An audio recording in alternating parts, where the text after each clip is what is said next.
ons dra al die siekes op. Ons gaan nou nie die name hier noem nie. En die wat verjaar, baie geluk met hulle verjaarsdae.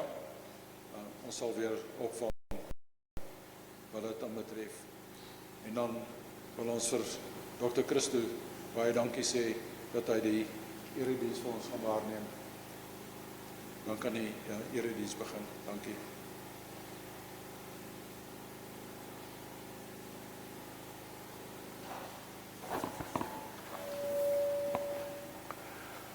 Goeiemôre broers en susters. Baie hartlik welkom aan elkeen.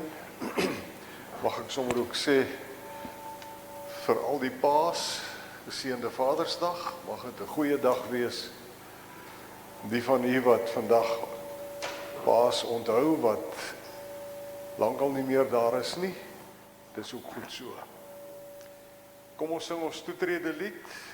Ons sing Vonk 2 verse 1 en 2.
Van die profete gesê,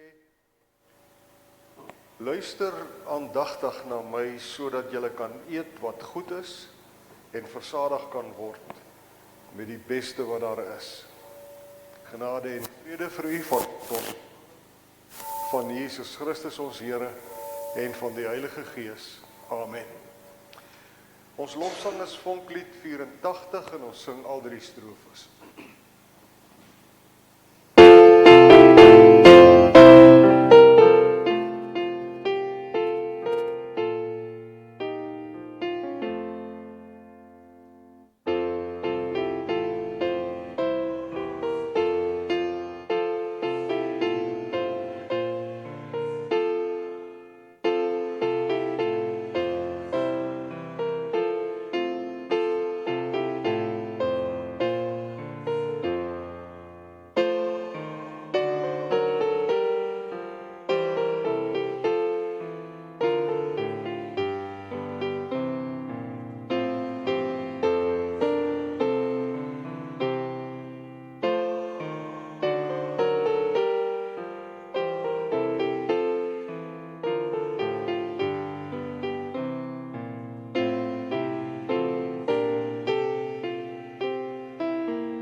In Psalm 139 vers 1 sê Dawid: Here, U sien dwars deur my, U ken my. En dan aan die einde van Psalm 139 vra Dawid vir God, wat alles van ons weet. Deurgrond my, o God, deurgrond my hart, ondersoek my, sien tog my onrus raak. Kyk of ek nie op die verkeerde pad is nie, en lei my op die beproefde pad.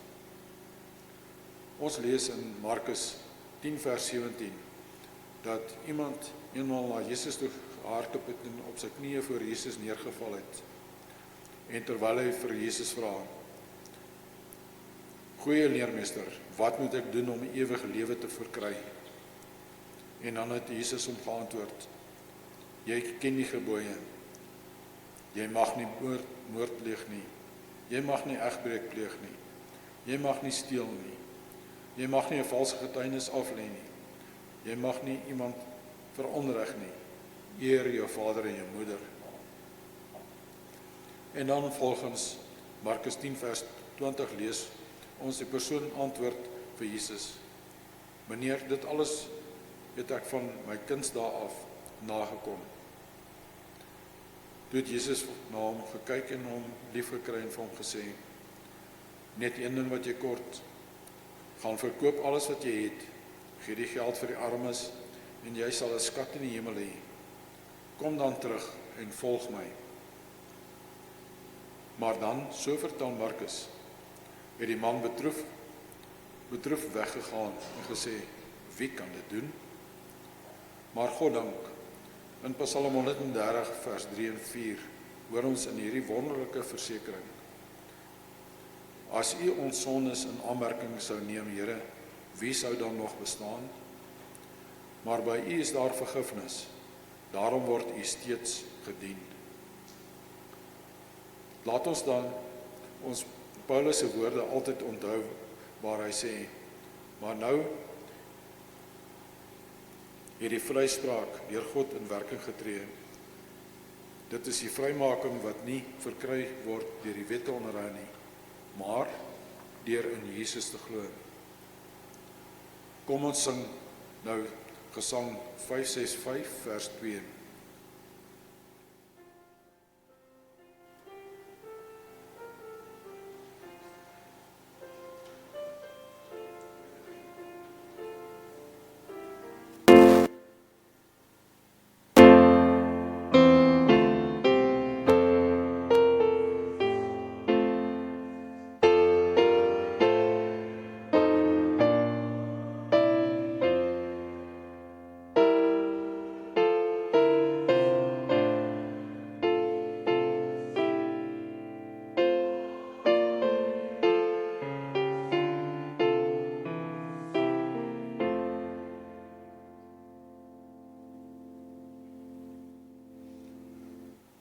Kom ons bely ons geloof.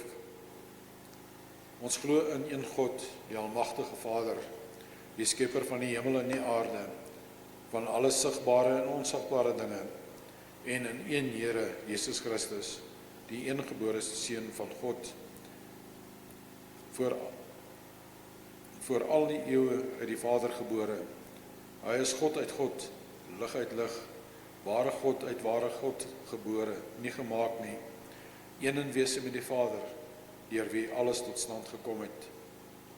Hy het ter wille van ons, mense, en ons saligheid in die hemel neergedaal, en het deur die Heilige Gees uit die Maagd Maria vlees geword.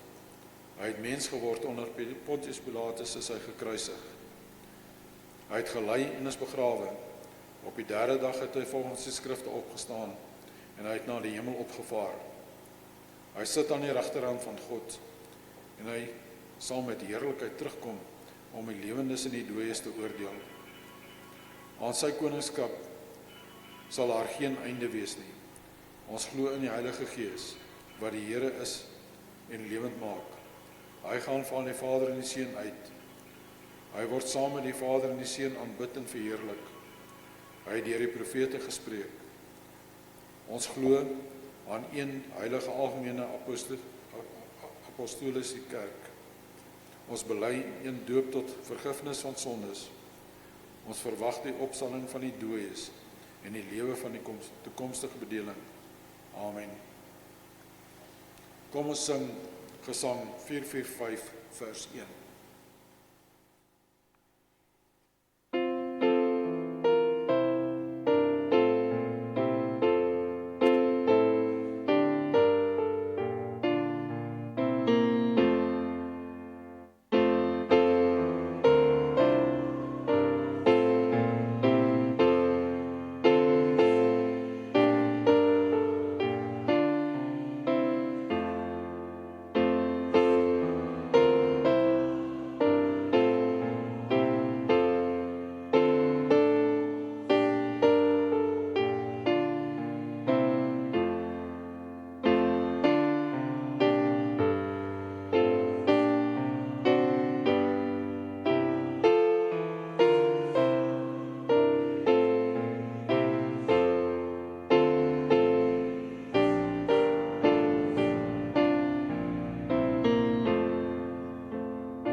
Kom broers en susters, kom ons bid nou saam.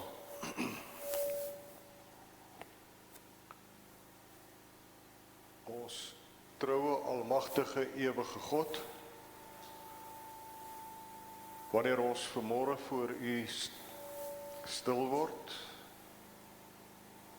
en met ons beperking met U praat, dan wens ons so, ons het al die woorde gehad, al die begrippe, dat ons U kon loof en prys, soos wat dit hoort. Maar ons weet, Here, ons woorde skiet ver te kort, ons gedagtes is te beperk. Ons het nie die vermoë om naastenby te begryp hoe groot en hoe wyd en hoe hoog en hoe diep U almag, U heerlikheid, U genade en U liefde strek nie. Daarom prewel ons maar net. Hemelse Vader, wees ons genadig. Baie dankie vir al die seën wat U so ryklik oor ons uitstort elke dag van ons lewe. Dankie Here vir die evangelie wat ons kan hoor in ons eie taal. Dankie vir die versekering dat U Gees ons lei en U Gees ons in U woord en U waarheid bewaar.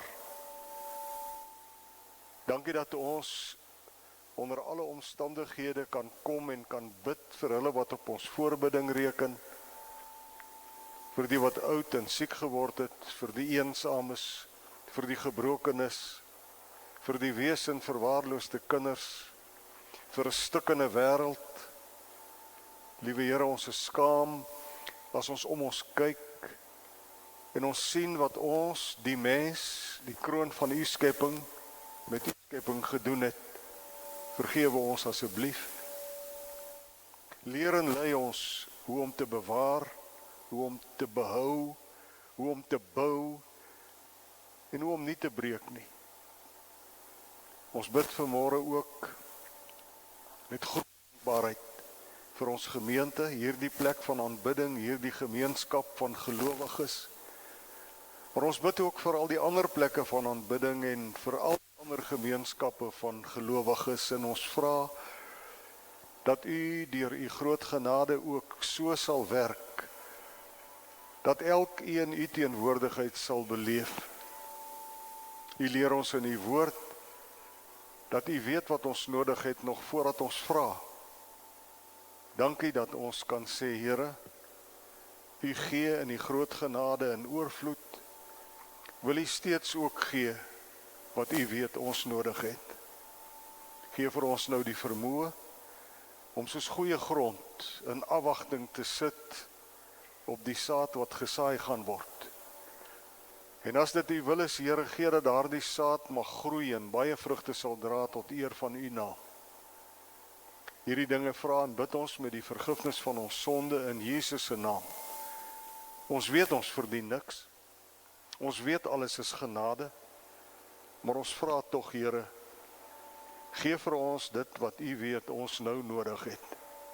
Ons bid dit in Jesus se naam. Amen. Ons skriflesing vanmôre, broers en susters, kom uit die Ou Testament. Ons lees uit die boek Exodus vanmôre, Exodus 17, verse 1 tot 7. Nadat die hele volk Israel uit die Sinwoestyn vertrek het, het hulle op bevel van die Here van plek tot plek gegaan, totdat hulle by Refidim kamp opgeslaan het.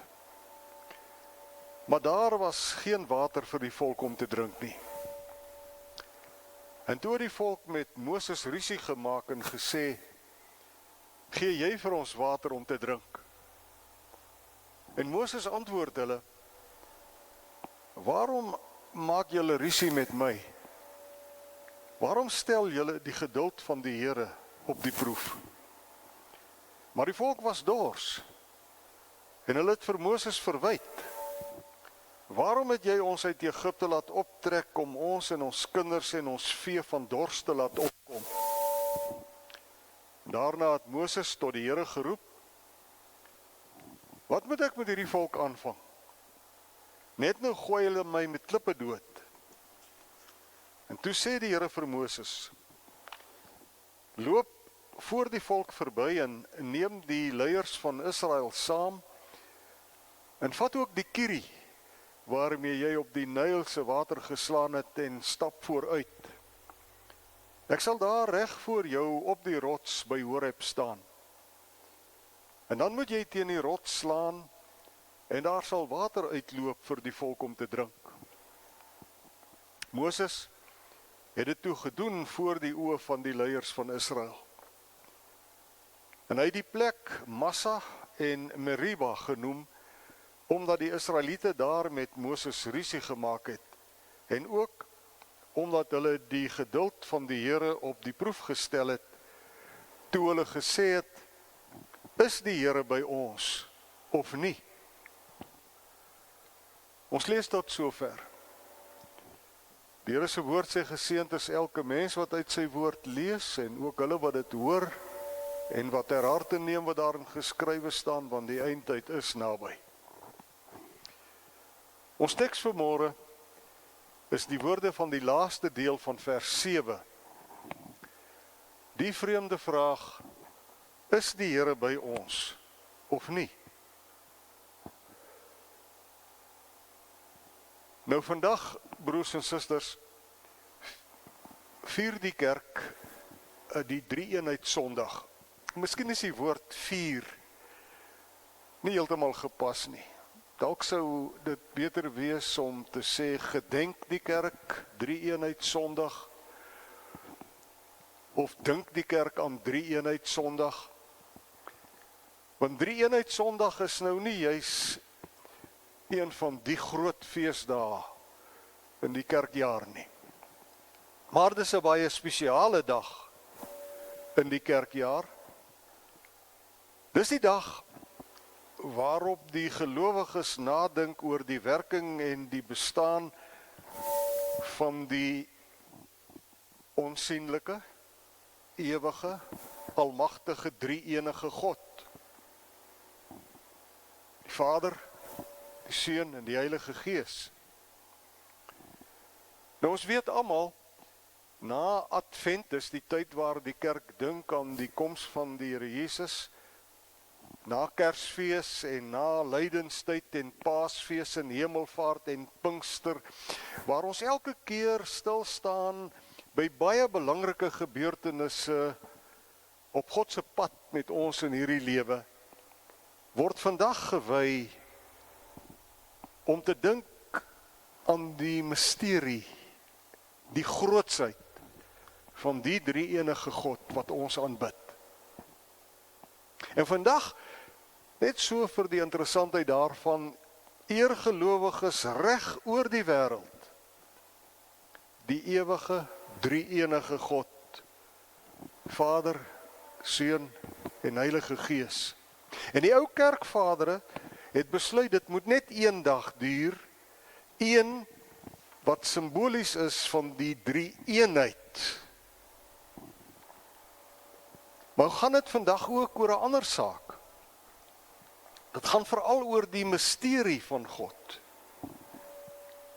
Maar nou weet u, so goed soos wat ek dit weet, misterie is iets waarmee baie mense in ons tyd nie gemaklik is nie.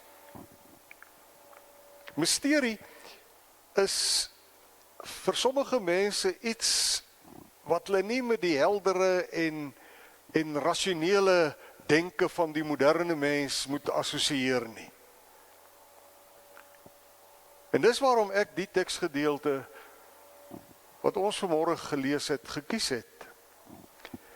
Want ek dink die vraag wat die ou Israeliete eenmaal daar by Massa en Meriba gevra het, is 'n vraag waaroor ook ons wat in hierdie tyd leef, baie duidelikheid vir onsself behoort te kry. Luister weer na die vraag. Is die Here by ons of nie?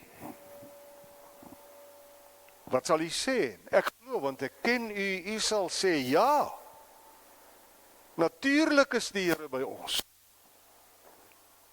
Maar kom ons sê dan verder, waaraan sal ons weet of die Here by ons is? Wat is daar waarvan u kan sê, ek het daar geen twyfel aan nie. Die Here is by ons. En juist dit is die boodskap van die boek Eksodus. Maar ook 'n boodskap waarmee die ou Israeliete gesukkel het. Eksodus se boodskap is eintlik, as jy dit in een sin moet saamvat, die Here is by julle. Sigbaar, openlik, kragtig. As daar een ding is waaroor daar by die ou Israeliete geen twyfel oor moes wees nie, dan was dit juis hieroor. Ek bedoel, elke Israeliet behoort tog te geweet het, hulle is die volk wat deur die Here uitverkies is. Nie omdat hulle so oulik was nie, maar uit genade, soos wat ons geleer het in ons lewe om te sê. Hulle was die volk wat uit Egipte bevry is. En wat God met die een wonderwerk na die ander onder die heerskappy van die Farao uitgelei het. Dit was ter wille van hulle dat God 10 plaae gestuur het om die Farao te oortuig om hulle te laat gaan. En u ken daardie 10 plaae, ek ken dit, ons het daarmee groot geword.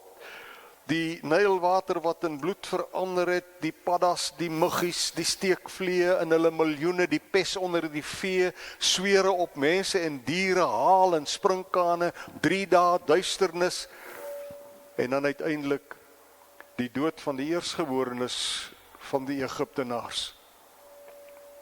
Gaan lees gerus weer Eksodus hoofstukke 7 tot 11, wanneer u geleentheid het. Die meeste mense sou al hier teen die eerste, hoogstens die tweede plaag begin besef, maar wat hier gebeur is buitengewoon. Dis God wat hier werk. Maar daar hou dit toe ook nie op nie. Die boek Eksodus, en dit net so vir die interessantheid, word deur geleerdes die boek van wonderwerke in die Bybel genoem. Hierdie boek, Eksodus, in die Ou Testament beskryf meer wonderwerke van God as enige ander boek in die Bybel. En u ken hierdie wonderwerke. Dis ons geleer van kleins af. Sommer baie gou nadat dat die Israeliete uit Egipte getrek het, gebeur daar weer 'n wonderwerk. 'n geweldige, 'n ontzagwekkende, 'n ongelooflike wonderwerk. Onthou u, sommer baie gou nadat hulle uit Egipte weg is, het die Farao spyt gekry oor sy besluit om hulle te trek, en hy stuur toe sy soldate om die Israeliete terug te bring om weer as slawe vir hulle te kom werk. En vir Moses en die volk lyk dit op daai stadium asof alles nou hier gaan eindig. Die Rietsee is voor hulle en die Egiptiese leermag is agter hulle. Hoe gaan hulle ooit uit hierdie penarie kom? Wel, u ken die storie. Moses hoef net sy kierie op bevel van die Here oor die see uit te steek en toe gebeur dit. Die Here, so sê die Bybel, laat 'n sterk oostewind waai wat die water van die see kloof en dit weerskante soos 'n muur staan en die Israeliete kon droogvoets deurtrek. So staan dit letterlik in die Bybel. En toe die Egiptenaars dit probeer, het die Here die wiele van hulle waans laat uitval en die water het oor hulle neergestort, soos ons lees in Eksodus 14. Is die Here by ons of nie? Wat 'n vraag om te vra deur mense wat so wonderwerk beleef het. Kort daarna is die Israeliete toe honger. En hulle honger maak dat hulle begin terugverlang na die vleispotte van Egipte. En die Here, hy stuur kwartels wat laag vlieg en wat die hele kamp van die Israeliete kom vol sit. Stel jou voor, jy kan net jou hand by jou tent uitsteek en sommer jou aandete net daarvan. En asof dit nie genoeg is nie, gee die Here vir hulle 'n soort wonderlike voedsel in die woestyn. Iets wat, so sê die Bybel, wit soos koljandersaad was en dit het soos heuningkoek gesmaak. Dit het die woestyn oortrek en soos ryp gelyk, lees ons in Eksodus. En hulle noem dit manna. Die woord manna beteken, wat is dit? En nie net vir een dag nie, volgens Eksodus 16 het die Here vir 40 jaar lank vir hulle manna gegee om te eet. Is die Here by ons of nie? Hoe kan hulle juis hieroor onseker wees? Hoe meer ek lees en hoe meer ek hieroor nadink, hoe meer besef ek eintlik moet 'n mens die boek Eksodus nie die boek van wonderwerke noem nie, maar die boek van blye uitroepe, die boek van dankbaarheid, die boek van heilige ontzag, die boek van halleluja sing. Maar en dit is so tragies. Eksodus lees soos die boek van murmurerings, die boek van klagtes, die boek van angs, van opstand. Al wat 'n mens in hierdie boek kry, behalwe die wonderwerke van God, is klagtes van Israel. Jy kry nie heilige ontzag en dankbaarheid en hallelujas nie. 'n Mooi, maar ek moet eintlik sê 'n tragiese voorbeeld hiervan is Eksodus 17, hierdie hoofstuk wat ons vanmôre saam gelees het. En u ken die verhaal. Hulle het toe alreeds ver getrek gehad in die woestyn in. Die wêreld daar was dor en kaal. Daar was nie water in die klipwoestyn nie en die mense het dors geword. Die basiese behoefte, water. Hulle sê, so lees ons in Eksodus, hulle het met Moses rusie gemaak. Maar as 'n mens die tweede deel van die vers lees, dan het hulle eintlik met die Here rusie gemaak. Toe die volk met Moses rusie maak, toe sê hulle, gee jy vir ons water om te drink? En Moses, maar waarom maak julle rusie met my? Waarom stel julle die geduld van die Here op die proef? Geen wonder nie dat hierdie plek later twee name gekry het, nie Massa en Meriba. Hierdie twee name beteken letterlik op die proef stel en rusie. Israel is kwaad, maar is eintlik kwaad vir die Here. Hulle daag hom as ware uit om iets aan hulle situasie te doen. En wat doen die Here? Moses, sy dienskneg, moet maar weer op die Here se bevel, dieselfde kierie waarmee hy op die Nyl geslaan het, om dit in bloed te verander, moet hy nou op die rots gaan slaan, sodat daar genoeg water sou uitloop vir die hele volk om te drink. Verse 5 en 6 beskryf dit so mooi. In die middel van daai dorre woestyn verander 'n droë rots in 'n spuitfontein, genoeg vir die hele volk om te drink. Is die Here by ons of nie? Juist dit was iets waaraan hulle nooit moes getwyfel het nie. Maar dit alles is nou geskiedenis. Dit lê ver, ver in die verlede, duisende jare. Gaan vanmôre nie meer oor ou Israel nie, dis vir ons die storie waaraan ons onsself bietjie kan meet. Dit gaan vanmôre oor ons. Dit maak nou nie meer saak hoe ou Israel hierdie vraag, is die Here by ons of nie, geantwoord het nie. Dit gaan oor hoe u en ek hierdie vraag antwoord. Vandag, in ons omstandighede, as 'n mens so na die nuus kyk, net so 'n bietjie luister wat om ons gebeur, wat in die wêreld gebeur, dan is die vraag, is die Here by ons of nie? Ek lees iemand skryf, dis eintlik die vraag wat ons vandag moet vra en waaroor ons vir onsself baie duidelikheid moet kry. Elke gelowige, is die Here by ons of nie? Ek stem met die persoon saam. Ek meen, die soort wonderwerke waarvan Exodus, die boek van wonderwerke ons vertel, gebeur mos nie vandag meer nie.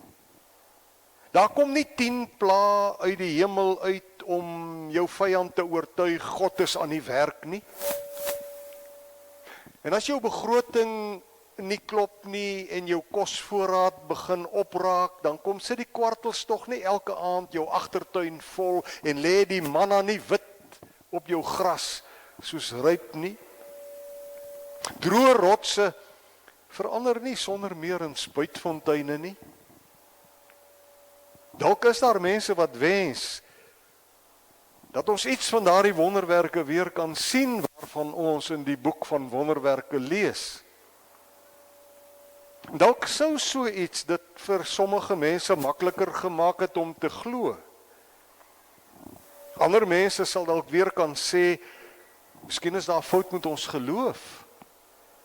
Dis omdat ons geloof so klein is, dat ons vandag so min wonderwerke sien.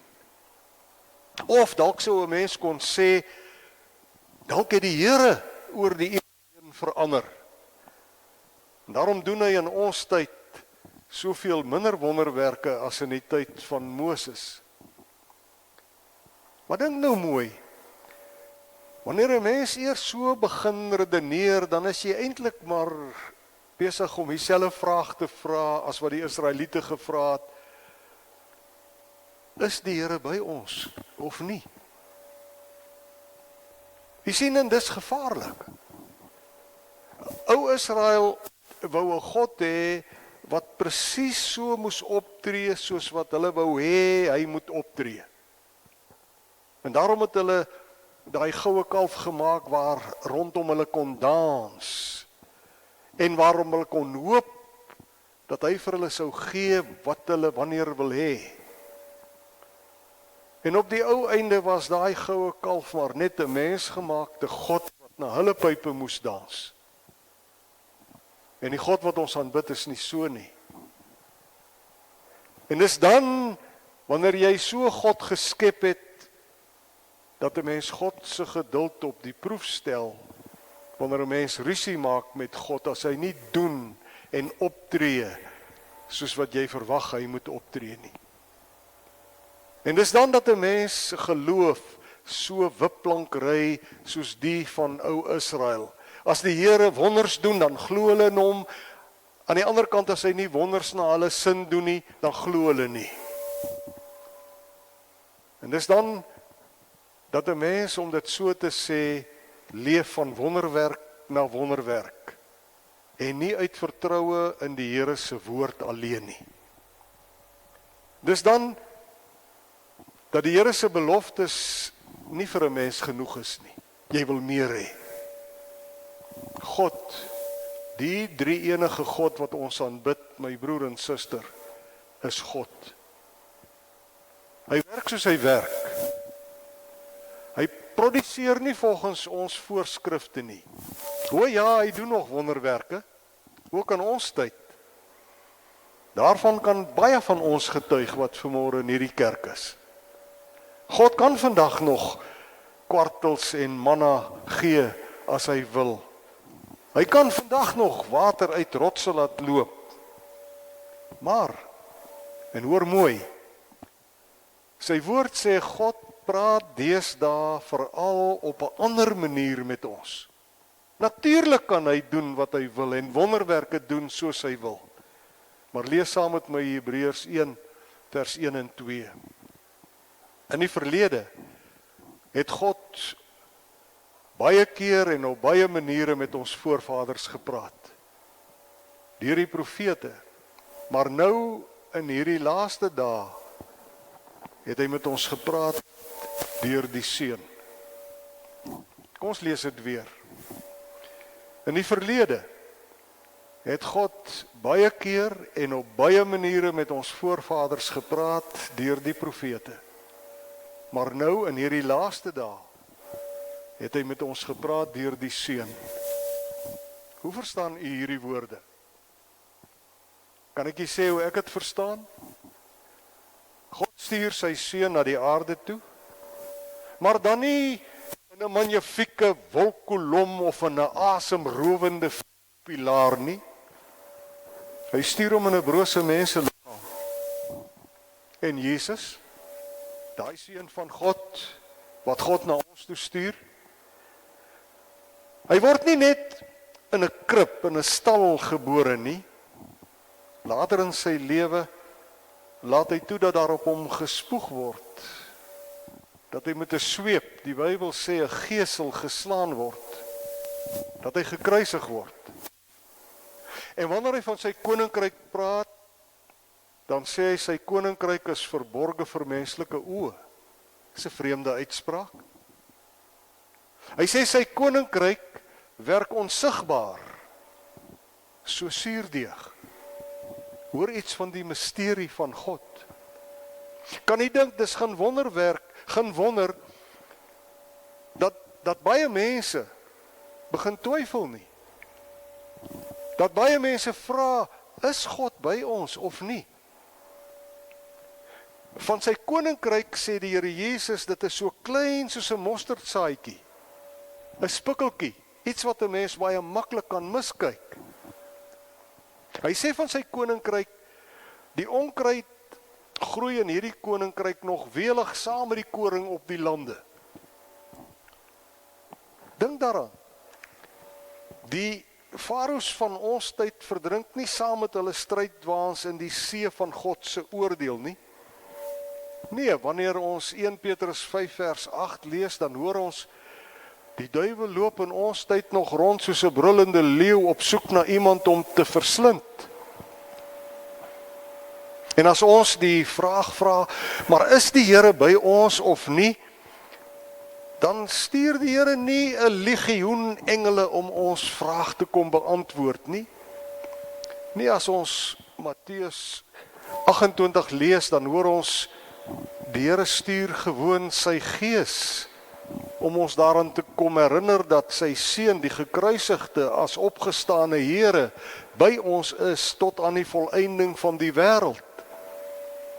Hoor u die misterie van God?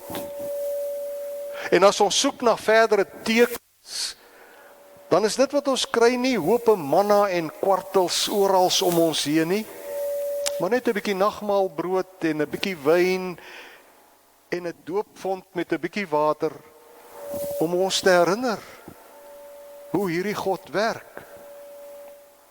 Ek hoop dit maak sin as ek vanmôre vir u sê, om te glo is meer as om tekens en wonders te wil sien. Om te glo is om seker te wees van die dinge wat ons hoop, om oortuig te wees van die dinge wat ons nie sien nie. Dink 'n bietjie daaraan. Om te glo is om oortuig te wees van die onsigbare, onsienlike, ewige, almagtige, drie-enige God, steeds daar is.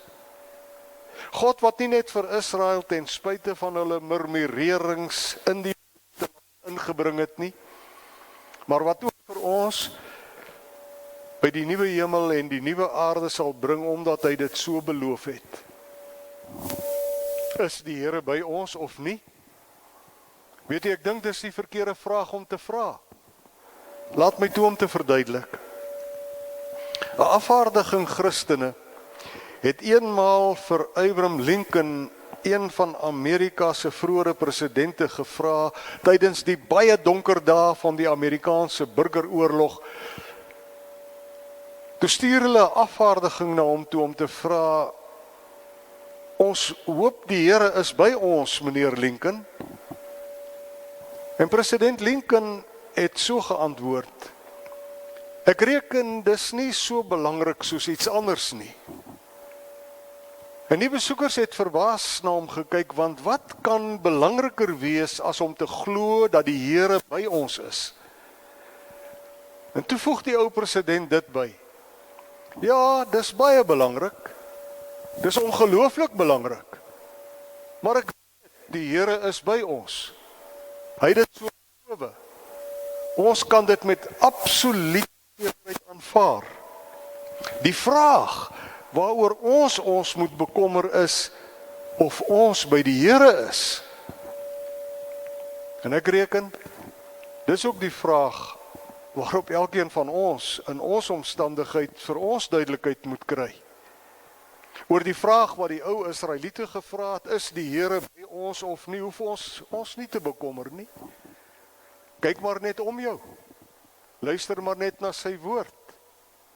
Dink maar net aan wat hy vir jou gedoen het en wat hy steeds vir jou doen. As jy oë het om te sien en ore om te hoor, dan sal jy weet, die Here is by ons. Ons hoef ons nie te bekommer oor die toekoms en oor wat wêreldse prinse mag doen of sê nie. Een ding kan ons weet, die Here is by ons. Immanuel is sy naam. Dit beteken God met ons. En hy verseker ons, niks, maar niks kan ons van sy liefde skei nie. Dis ons troos, en dit is wat ons hoop en moed gee. Maar dan is die ander vraag. En dalk is die vraag die belangrikste vraag. 'n Vraag wat elke mens in sy of haar lewe baie duidelikheid oor moet hê. Is ek by die Here? Dink daaroor.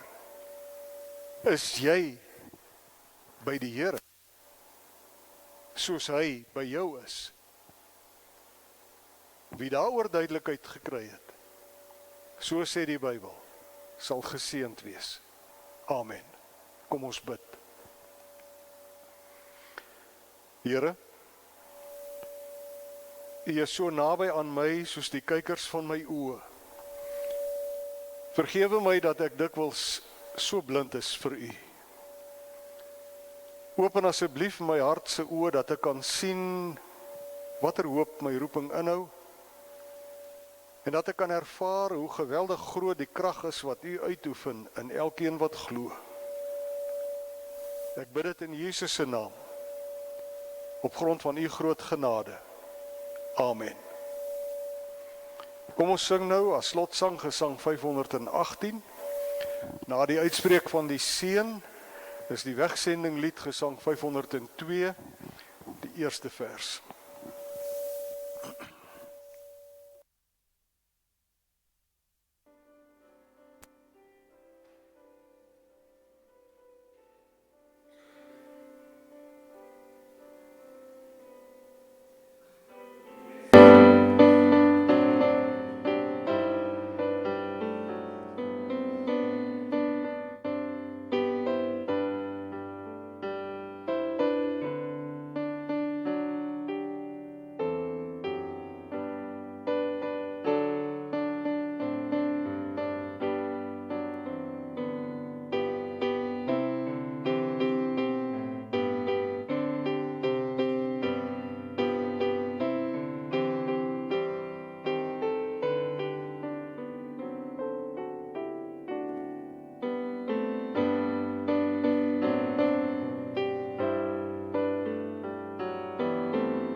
elkeen met 'n biddende hart die seën van die Here.